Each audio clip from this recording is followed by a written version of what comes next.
ANZ, yes, the company that keeps on giving you bang for your buck. Or is it a dinosaur and it's out the door?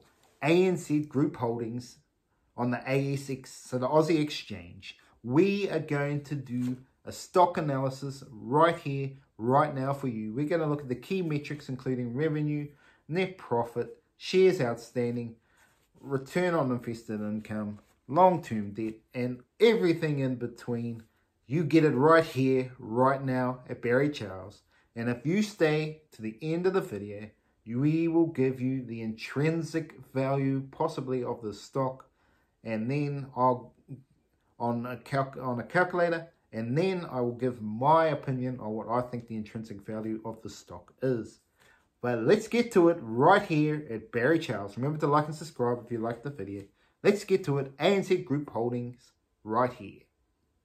So revenue, yes, the revenue in 2022 was 18 billion, expecting to get close to 20 billion for this year in 2023. That's what we like to see, continuing, moving on up.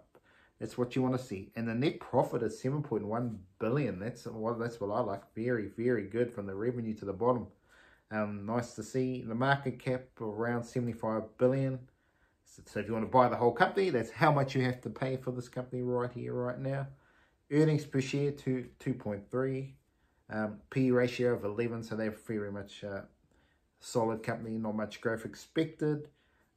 If you're looking at the 52-week range in terms of price, you're looking at $22.39 to $26, just over $26. So they're in the more of the higher range at the moment in terms of where they are. But why people are invested in this company mainly is the sweet, sweet dividend. Yes, $1.62, but it rounds up to be 6.4% of the dividend income. It's sweet. Very good. That's why they're in it.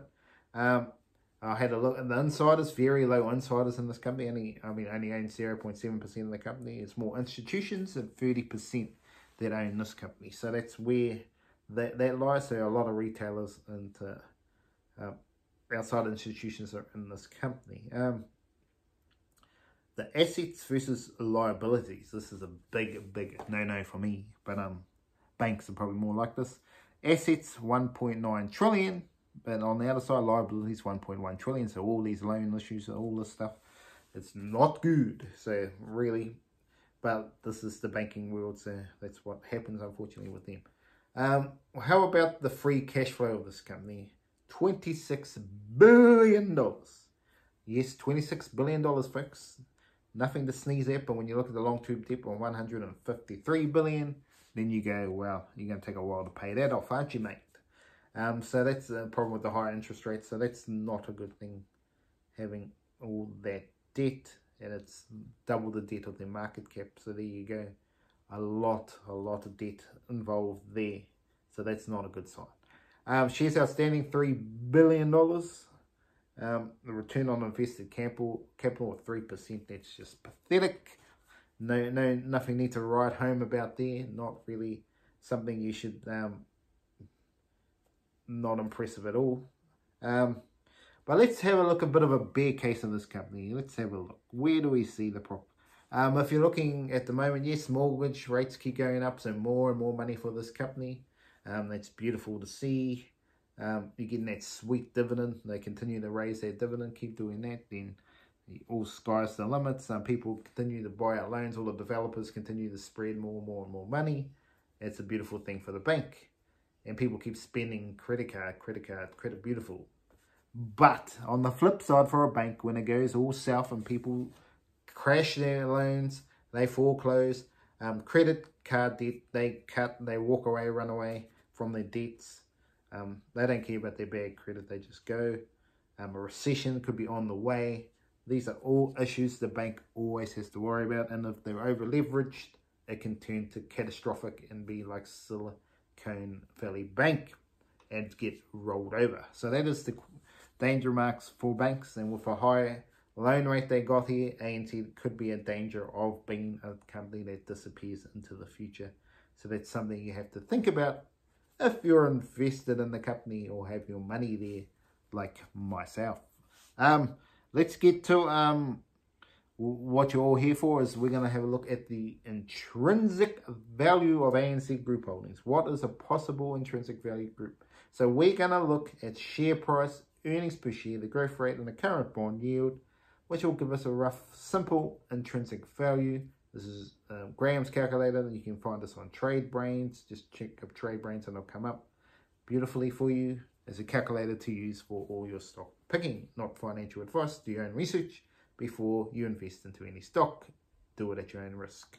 But yes, so for this example, the stock price can be totally different from time of recording, but share price is, we're going to put for this is $25. The earnings per share are 2.3. The growth rate of 5%. You've got a $44 stock and you're going, what the hell is happening here? We need to buy. Not financial advice. But if we look at the 10% growth rate, then you're looking at $68. So what's happening? Why is it not this high? Then if we add the earnings per share and belt that up a little bit to 3, then you're looking at a $89 stock. Wow. And then if we say this company's going to grow 15%, then you're going over $100, getting close to 120 in terms of intrinsic value. Now, they pay a big dividend. So that's got a lot's got to come into that when you're looking at investing into companies, when you see intrinsic values and all this. With this calculator, where do I personally see it? I think the intrinsic value of this company on what I'm seeing on long term, I don't expect big growth. So I'm saying around the $35 mark. I'm probably getting a little bit undersmart. I don't see a big growth rate for this company. You're in this company for the dividend mainly. You'll get a little bit of growth.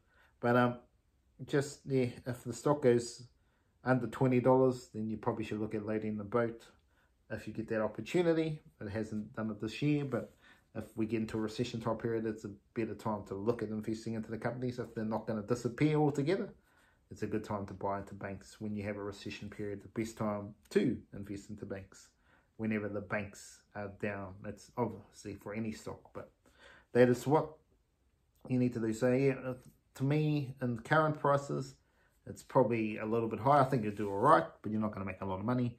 But pretty much, I'll say 90% of the people that are in the stock are in it for the dividend, nothing else.